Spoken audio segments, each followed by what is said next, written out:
ऊंट झल्ला हो गया, ऊंट पागल हो गया, मजनू हो गया, बाग के अंदर बंद है। मेरे आका मौला सल्लल्लाहु अलैहि वसल्लम के हुजूर तशरीफ लाए बाग के अंदर, गुलाम हाजिर हो गए, या रसूल अल्लाह आपने इस बाग के अंदर नहीं जाना, एक ऊंट है जो पागल हो गया, झल्ला हो गया है। मेरे आका मौला सल्लल्लाहु अलैहि वसल्लम ने फरमाया अच्छा, हुजूर ने फरमाया दरवाजा खोल दो।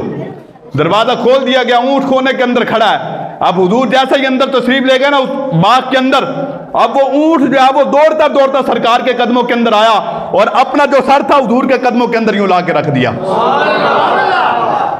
मेरे आका मौला सल्लल्लाहु अलैहि वसल्लम के सामने जब ये मंजर गुलामों ने देखा, या रसूल अल्लाह अभी तो ये झल्ला था, अभी तो ये पागल था। हुजूर अलैहि सलाम ने फरमाया मेरे गुलामों याद रखना, दुनिया व आसमान के अंदर, दुनिया और आसमान के अंदर, इस कायनात के अंदर कोई ऐसी चीज नहीं है जो ये ना जानती हो कि मैं अल्लाह का रसूल बन के दुनिया के अंदर आया हूं। ये ना जानती हो कि मैं अल्लाह का रसूल बन के दुनिया के अंदर आया हूं। तो वो बेजुबान भी बोलने तो उनकी भी बात सुनते हैं, वो समझते हैं बोलियां सबकी, वही भरते हैं झोलियां सबकी। आओ बाजार मुस्तफ़ा को चले, हमसे सिक्के वहीं पे चलते।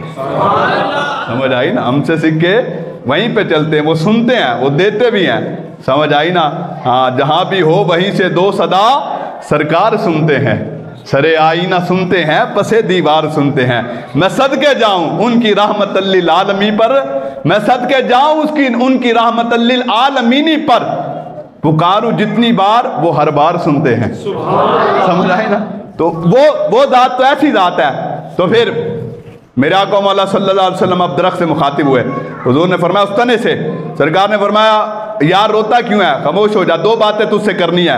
अगर तू चाहे तो तुझे मैं यहाँ जमीन के ऊपर लगा दूं, तू हरा हो जाए, भरा हो जाए, तेरे को ऊपर फिर दरख्त खजूरें लगे और तुझसे ये दुनिया वाले सारे खाएं, औलिया खाएं, अल्लाह खाए, औलिया अल्लाह खाएं, और हुजूर के गुलाम का क़यामत तक सुते दुनिया खजूरें खाती रहे और क़यामत तक तू यहाँ पर शादो आबाद रहे। एक ये बात है। दूसरी बात ये है, अगर तू चाहे तो तुझे मैं जन्नत के अंदर लगा दूं, है जन्नत के अंदर लगा दूं, तू जन्नत के अंदर पहुंच जाए और जन्नत ही तेरा फल खाए, है जन्नत के अंदर तो हमेशा रहे।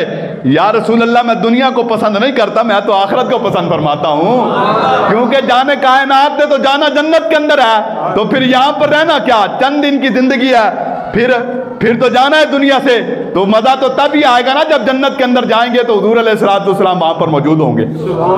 उसी की बात है। तो मेरे आका मौला सल्लल्लाहु अलैहि वसल्लम, दुनिया कहती है कि जनाब हुजूर को तो अपनी खबर नहीं थी, और मैं क्या चलिया जेड़े दरख्तां भी जन्नत के अंदर लैके जा रहे ने, तू कहना उन्होंने अपनी खबर नहीं थी भाई। हाँ, जो दुनिया के अंदर रहकर सहाबा को जन्नत की बिशारतें सुना रहे हैं उनको अपनी खबर नहीं है। कैसा तेरा दीन है, मिंबर रसूल के ऊपर बैठकर क्या तू हुजूर की शान बयान करता है भाई, क्या तू हुजूर का तज़किरा करता है, क्या तू हुजूर का जिक्र करता है। तो इसलिए मेरे आका मौला सल्लल्लाहु अलैहि वसल्लम जब उस सने की सुनते हैं तो आप तो फिर हुजूर के गुलाम में चमकते हुए। तो इसलिए जब हुजूर का जिक्र हो, दुरूद पाक तो मेरे बाबा जी फरमाते थे झूम झूम के पढ़ना चाहिए। और आप लब्बैक का नारा लगवाते थे ना यूं हाथ उठाकर, जब भी कहते थे लब्बैक या रसूल अल्लाह, हाथ उठाओ यहाँ पर, बाबा जी फरमाते थे कोई अपनी मजाक के लिए नहीं उठवाता, या दुनिया समझे मैं चाहना मेरे नारे वजन, नारा तो हुजूर का है, लेकिन हाथ उठाने का मकसद यह है कि दुनिया कोई नाचने के लिए हाथ उठाती है, कोई गाने के लिए हाथ उठाती है, कोई किसी लीडर के लिए उठाती है, कोई किसी बंदे के लिए उठाती है, कोई किसी शख्सियत के लिए उठाती है, कोई किसी पीर के लिए उठाती है, कोई किसी मौलवी के लिए उठाती है। लेकिन क्योंकि आप हुजूर के लिए हाथ उठाते हैं, और जब बाबा जी फरमाते थे ये जब आप हाथ उठाते हैं ना यूं करके, तो इन तुम्हारे हाथों से नूर निकलता है। और फिर मैं ये देखता हूं कि आज किसने कितना हुजूर का नाम लिया है और किसके हाथों से ज्यादा नूर निकल रहा है। हाँ, पर्दों में छुपा हो तो चश्मे भी ना देख लेते हैं, जमाने की तबीयत का तकादा देख लेते हैं, अनोखी वदा सारे जमाने से निराले हैं, इलाही ये आशिक कौन सी बस्ती के रहने वाले हैं। समझ आई ना। ये तो बाबा जी अलैहिर्रहमा आप फरमाया करते थे, हाँ तुम्हारे हाथों से ये नूर निकलता है, और फरमाते चलो कल नू जुबान बंद हो जानी जे, हाँ जुबान बंद हो जानी जे, किसी ने काम नहीं आना। ये आज हुजूर के नाम के ऊपर हाथ उठा हुआ, यही कल बरोज़े माशर काम आएगा, यही गवाही देगा या रसूल अल्लाह, या अल्लाह। जब तेरे महबूब का जिक्र होता था तो यूं हाथ उठाकर ये भी नारा लगाया करते थे, नारे के नहीं आ रहे भाई। तो हुजूर का जिक्र किमें करना है, गज के करना है। हुजूर का जिक्र हो चलिए साढ़े को है ही की है मेरे अमल है, आपके अमल है, हमारे पास है क्या? गुनाहों से भरे हमारी ज़िंदगी है, गुनाहों से भरे हमारे हालात हैं। सुबह शाम हुजूर की नाफरमानी, गलती, सुबह शाम हम जनाब रब की नाफरमानी कर रहे हैं, हमारे पास कुछ भी नहीं है। हकीकत बता रहा हूँ, मैं मिंबर रसूल के ऊपर खड़ा होकर ये बात कर रहा हूँ। मुझे कोई क्या बड़ा लामा, बड़ा फामा, बड़ा मौलवी, बड़ा कारी, मैं अपनी ज़ात को देखता हूँ, मेरे पास कुछ भी नहीं है। और मैं कभी अपने गिरेबान को देखता हूँ झांक कर, और मैं सोचता हूँ कि दुनिया जो तुम्हारे हाथ चूमती है, क्या तू इस काबिल है कि दुनिया तेरे हाथ चूमे? ये तो मोहम्मद अरबी की गुलामी का सदका है कि जो दुनिया हमारी इज्जत करती है, नहीं तो खुदा की कसम हमें तो कोई वैसे भी ना पूछे।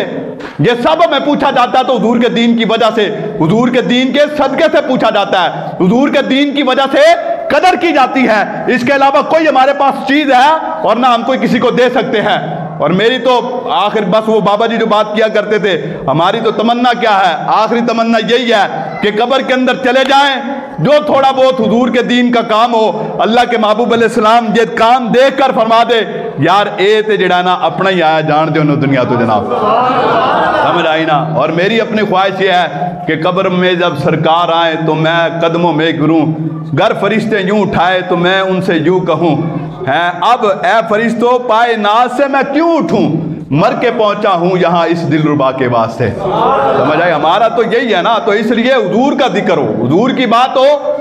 हाँ, और बाबा जी फरमाते थे हुजूर का जिक्र यूं करना है जैसे तो अनु दुनिया के वक्त चल रहे हो। समझ आई ना? जिस वक्त आपको दुनिया कहेगी ऐ चल रहा है, उस वक्त आप हुजूर की बारगाह के अंदर कबूल हो जाएंगे। जब आप हुजूर का नाम, हुजूर का जिक्र यूं करेंगे कि दुनिया के आपको झल्ले हो, जब ये बात होगी तो फिर वहां पर मकबूलियत हो जाएगी आपकी। इकबाल कहता है इश्क और अकल दोनों ये बराबर नहीं हो सकते। जहां पर अकल कहती है कि जी ऐसे नहीं होना, ये नहीं हो सकता, ये नहीं होता, तो फरमाती है फिर आशिक करके दिखाते हैं वो यूं होता है, यूं किया जाता है उस काम को।